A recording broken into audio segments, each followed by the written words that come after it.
What's up, guys? Welcome back to Deck Tech for Decks, and today we are doing our Precon upgrade on the Precon Divine Convocation. Now, this one's kind of a toss-up of what commander we're going to use. You can either use Kasla the Broken Halo or Saint Traft and Rim. Now, personally, I'm going with Saint Traft and Rim.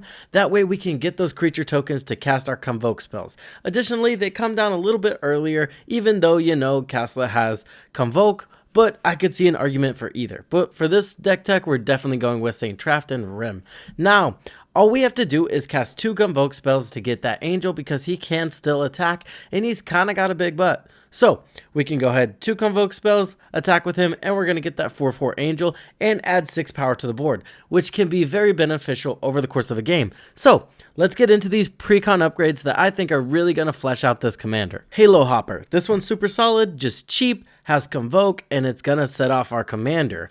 Interdisciplinary Mascot. This one's just solid card selection on top of being a pretty big body. Invasion of Segovia. Now, on its face, it just gives you some creatures, and then once you flip it over, it's going to give all of our non-creature spells Convoke. Super useful for those artifacts and the rest of our instant or sorcery cards that don't have Convoke already. This can really turn the deck up a notch. Knight Errant of Eos, another card that's really good at digging us deep, getting us the creatures we need. Probably another Convoke creature would be really helpful.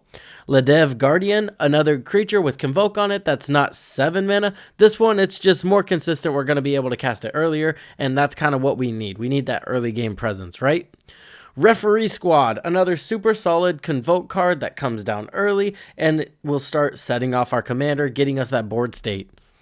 Transcendent Message. Now, this one's really expensive, but honestly, sky's the limit, right? As much creatures as we have, past 4, we're going to be able to go ahead and draw that many cards. Now, this is kind of a late game refill your hand, and early game it's going to be dead in our hand, but I have high hopes for this card. Zephyr Singer, another card that does something whenever we get that Convoke off. That's kind of what I wanted to do. I wanted to replace the useless Convoke cards with useful Convoke cards. That way we get some sort of value when we are convoking these creatures onto the battlefield. Now that we have Convoke creatures on the battlefield, I kind of wanted a way to shove them back into our hand. That way we can cast them again. So we have Crystal Shard, just super solid. Pretty cheap, just throws a card or a creature card back into your hand. Hullbreaker Horror. This one's even a little better because we can use it on our opponents in a pinch if they're taking away the game, or, you know, we can use it to counter spells even. Kind of cool. Portal of Sanctuary, another solid one. Just pay a generic, throw a creature back into our hand, and then we can convoke it back out. That way we're constantly setting off our commander, creating that board state, because that's kind of the goal of this deck, or this version of the deck, right? Next, I added some simple stuff like the Signets. You got your Azorius, your Boros, your Izzet. They're just super solid mana rocks. I throw them in almost every deck just because of how amazing they are at ramping at turn 2. Play this turn 2, play your commander turn 3, and you're off to the races and ready to start convoking some creatures. Biden of Thassa is going to be some super solid card advantage because, like I said, we're trying to create a massive board state, and there's a lot of cards that create a massive board state in here. So just makes sense. Reconnaissance Mission, another card that just makes sense. Like I said, we're trying to go very wide. So if we can draw cards by going very wide, that's just going to help us out in the long run. Faithless Looting, a super solid card. You're just going to draw some cards and, you know, you can flash it back to draw more cards. It's going to dig you 4 cards deep over the course of a game. Super solid, especially in your opener. Just smooths out those draws. Brutaclad. This guy's going to be super solid in the deck. Not only are we going to get a token every turn, that way we're casting our Convoke spells easier, he's also going to turn all of those creatures we created into those 4/4 Angels. That can present lethal pretty early in a game. Nayali Sun's Vanguard. Now, I really like her in the deck because, 1, she's going to give all of those Angels double strike and all of our creature tokens in general, right? Additionally, she is card advantage, so we'll use that, and it's kind of a double whammy in the deck. Unctus. I like this guy because people might miss that he can turn your creatures blue, which can be useful because we can turn a lot of our creatures blue because we can use life to pay for that. And then when we're tapping them to use the, you know, Convoke spells, we're going to draw a lot of cards and discard a lot of cards, really getting us through our deck, getting us those key pieces we need. It's going to be super solid. Now, I do have some non-budget options for you guys that are going to be pretty insane in the deck.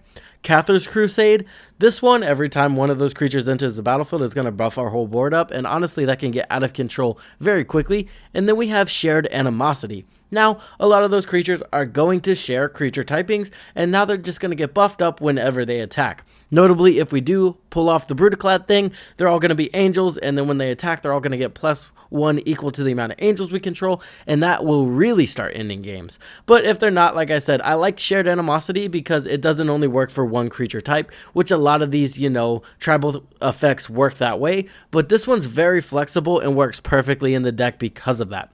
That's going to do it for all the upgrades, guys. Go ahead and leave some suggestions in the comments. That way people get some more ideas and we can build a better deck.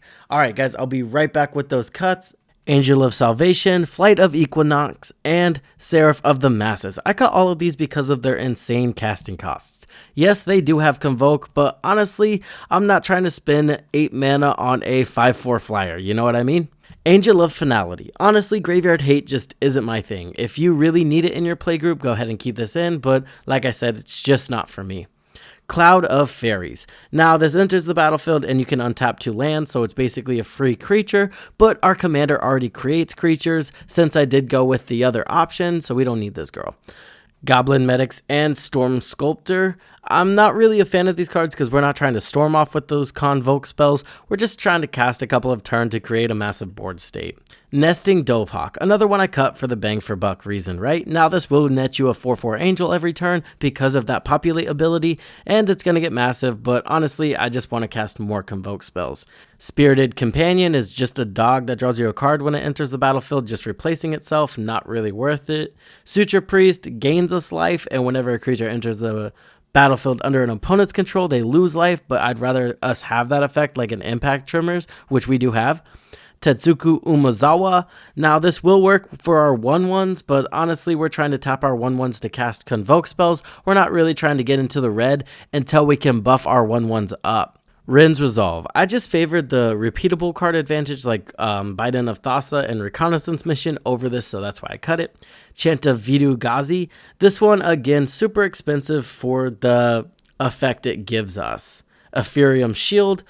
Kind of good, but it's a one-off, and we want repeatable sources like those creatures, or we want the ability to be good. Commander Sphere, I cut this because I added the signets. Same with Cultivator Caravan. Deluxe Dragster, not really synergistic enough for me, so that's why I cut it. I cut 2 lands. If you know me, I love 37 lands. Anything over that's definitely going to get cut. If you're not getting your land drops with 37 lands, you definitely need to add some card draw, which is what we did with this deck. Chasm Skulker. This guy can get massive in the deck, but just because we don't have significant sack outlets and, they could just keep chump blocking this guy while he gets bigger and we could never see those tokens is why I cut him. These last 2 cuts are the cards I cut if you went with the non-budget upgrade options. Emiria Angel, not enough bang for buck for what we're adding to the deck. And Migratory Route. Super solid, but like I said, if we're adding in Cathar's Crusade and Shared Animosity, this one can definitely see the cut. That's going to do it for the video, guys. I hope you enjoyed. As always, I hope this helped you in your deck building endeavors, and I'll see you in the next one.